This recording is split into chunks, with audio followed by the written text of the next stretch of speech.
I am Kathy, a 55-year-old woman. A few years ago, my husband passed away due to a sudden illness, and now I live alone. I have 2 children, but both are married and do not live with me. My son has his own family but lives overseas, so I rarely see him, and I don't get to see my daughter much since she got married. I do call my children occasionally, but I've been somewhat worried about my daughter. She always sounds lifeless, and I wondered if she was being mistreated at her in-laws' place. Since getting married, my daughter has been living with her husband's parents, that is, at her in-laws' house. I've never been mistreated by my in-laws myself, but I have friends who have, so I am concerned. Hello, Sarah, are you okay? I sent a package to you recently. Did you receive it? Thank you. Sorry for contacting you late. I've been quite busy. Well, as long as you got it. But Sarah, you sound like you're not doing well. Are you okay over there? Yes, I'm fine. Sorry for making you worry, Mom. Sarah's voice was somewhat faint, almost ghost-like. Come to think of it, I haven't seen her in a while, so I can't confirm her well-being. I became anxious, wondering if she's eating properly, or if she's getting enough sleep. As a parent, no matter how old you are, you worry about your children. Even if they are married and have their own family, I think that doesn't change. My late mother worried about me until the very end, so I thought it was normal for me to be concerned. I worry about Sarah to the extent that it's not overprotective or intrusive, but I worry she'll be annoyed. Well, Sarah isn't the type to say such things, so I reached out to her only once in a while. One day, I was going about my regular chores and work just as usual. It was already 8 p.m., and I was thinking about having a cup of tea before heating up the bathtub. That's when the doorbell rang. I wondered who it could be at this hour, and when I opened the door, it was Sarah. She looked more worn out than the last time I saw her. Her hair was a mess and her cheeks were gone, and her wrists visible from her sweater had become very thin, like withered branches. I panicked, wondering why Sarah had ended up like this. Sarah, what happened? Why are you here at this time? And what's with your look? Actually, I haven't been able to buy a single new piece of clothing. What? Really? All the money I saved up from the time I was single, and even my full earning from my current part-time job, gets taken away. So I can't buy clothes for myself, and even when I ask my husband, he won't buy them for me. I see. That's why she's wearing such a tattered sweater and coat. They're covered in lint with holes everywhere. Normally, a husband would feel bad seeing his wife dressed like this, but apparently her husband doesn't care. And what does she mean by all of her part-time pay is confiscated? After Sarah got married, she quit her full-time job and started teaching part-time at a tutoring school near her in-laws' place. Seizing her paycheck, that's crossing the line. Also, they told me to keep the budget for groceries under $35. What? That's ridiculous. If I were to go over $35, they threatened to hurt me. I overspent by $5 today and got yelled at by my husband and mother-in-law.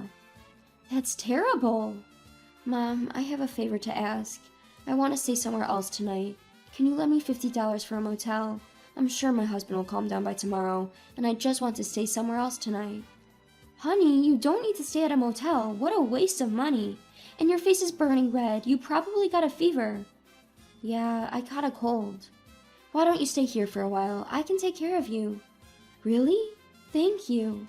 Sarah's face brightened up. I prepared some warm milk for Sarah and let her use my spare room.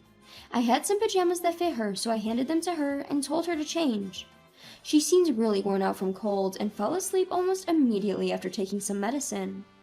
Well, it's a relief that it's nothing too serious, but why did it have to come down to this? Kathy said she would get in trouble if she didn't keep their monthly grocery expense under $35, but that's impossible. They're not farmers. They can't grow and get their own vegetables and fruits to keep their budget that low. It made me wonder if they had some sense of basic living expenses. With inflation, prices of goods have been rising, and there's no way $35 is enough for Sarah, her husband, and her in-laws. I trembled with rage thinking about their unreasonable demands and the fact that they're confiscating all of Sarah's part-time pay. The next morning, Sarah got up looking sluggish, but her fever seemed to have gone down a bit. I made her see a doctor just in case, but it turned out to be a common cold. I was relieved it wasn't anything serious. Well, at least it's just a cold, not some troublesome disease. Yeah, there's been a flu going around recently too. But why did they start confiscating your part-time pay? Actually, my mother-in-law keeps insisting that she needs money. Huh? At first, she said she didn't have enough funds for retirement, giving several reasons, but something feels off. Packages of huge boxes are constantly being delivered to our house, and she doesn't show me what's inside. What? I'm starting to suspect that she's buying something suspicious. She told me it's for her retirement, but I think she's lying. That's concerning. I too started to think that Sarah's mother-in-law, Sabrina, must be buying something sketchy. Sarah hasn't seen what's inside these frequently delivered packages, but she says they're definitely suspicious. They arrive in abundance from overseas, so I guess her part-time earnings are being spent on that. Taking Kathy's part-time wages to buy whatever she wants is truly wicked. What in the world is her in-laws buying in such quantities anyway? I started to feel scared. Then one day, I decided to go out for some tea with my friend. Sarah recovered from her cold, so she said she was just going to relax at home and read a book. After having tea with my friend, I decided to report my daughter's situation to the police. Then, about 2 hours later, Sarah's in-laws showed up. Sarah's husband was away on a business trip abroad, but the expressions on his parents' face were demonic. Sarah's mother-in-law, Sabrina, turned beet red, while her father-in-law, Robert, glared. "You're the one who reported us to the police, aren't you?" "Yes, that's correct." "I'm sure Sarah must have secretly looked into the packages and told you about it, right, honey?" "That's right. It must be because of this chick that the cops are onto us." "No, my daughter said she didn't look inside."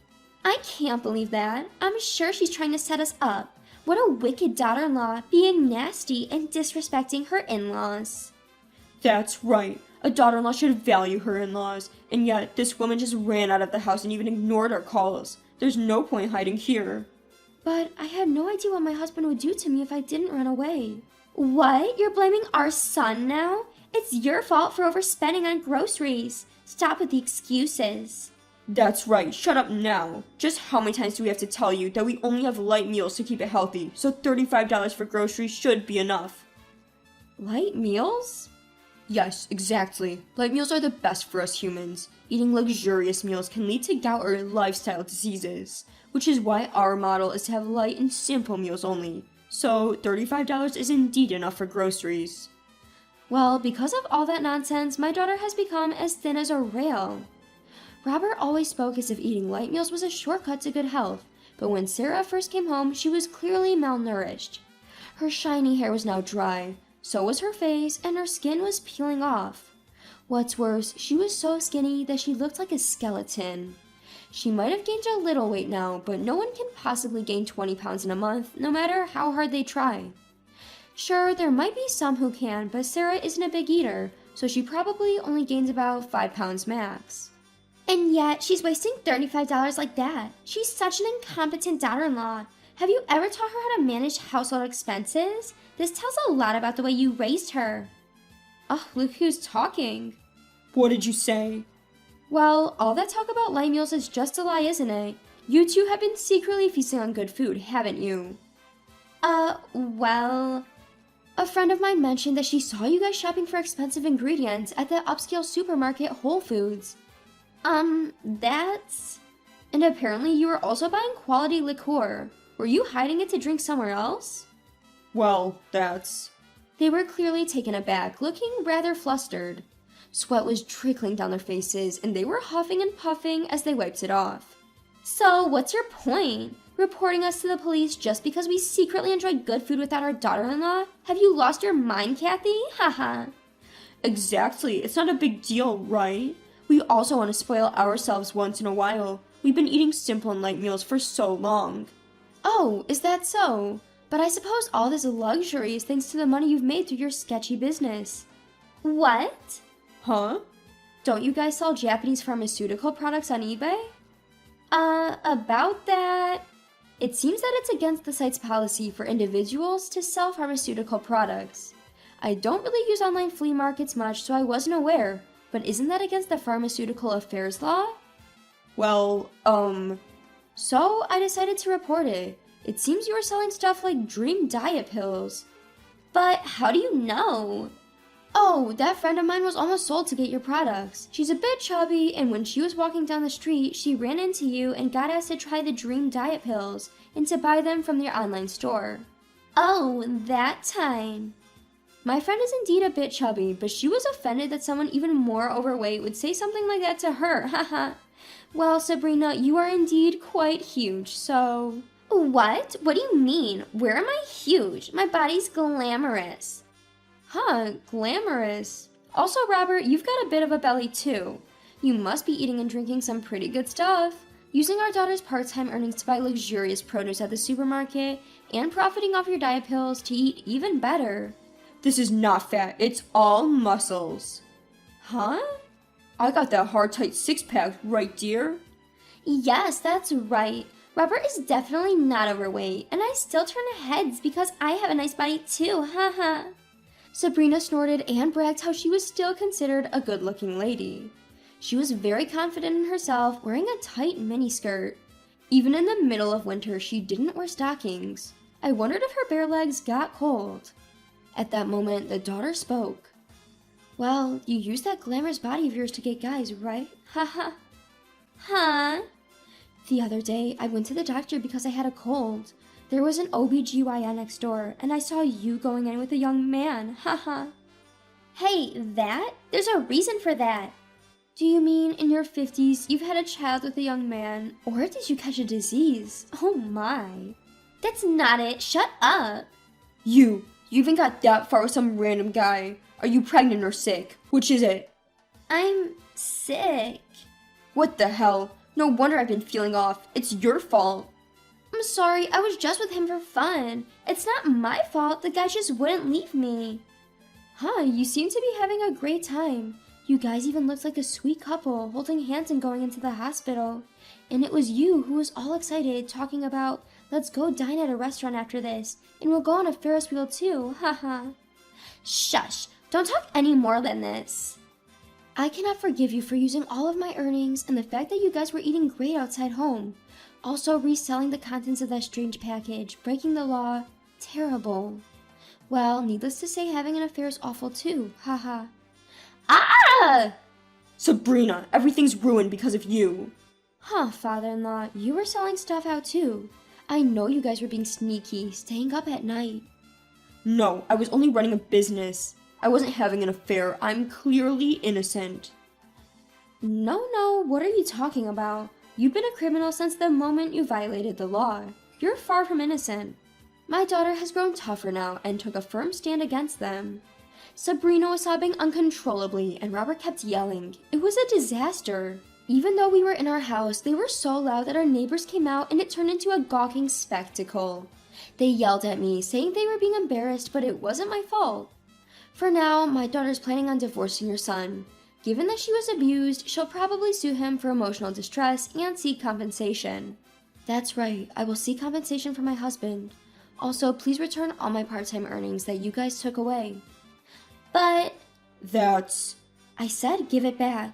Don't you dare underestimate me. Did you think I was some slave who would just obey everything? I'm not afraid of you anymore. I don't care what happens. Just give it back. Yes, I'm sorry. I was wrong. I apologize. Our usually soft-spoken daughter raised her voice, causing them to hastily bow down in apology. It seemed as if we were bullying them, and I wished my daughter would stop yelling at them, but I guess it serves them right after all. In the end, they were penalized for their crimes, it seems. Later, Sabrina and Robert got divorced, but it turns out Sabrina had not only contracted a disease, but was also pregnant in her 50s. Even I was taken aback by this. She of course had to pay alimony to Robert. Since then, Sabrina planned on starting over with her lover, but got abandoned by him.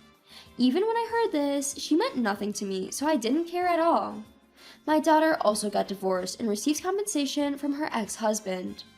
My daughter didn't have children yet, so I thought it was good that she was able to divorce before having any.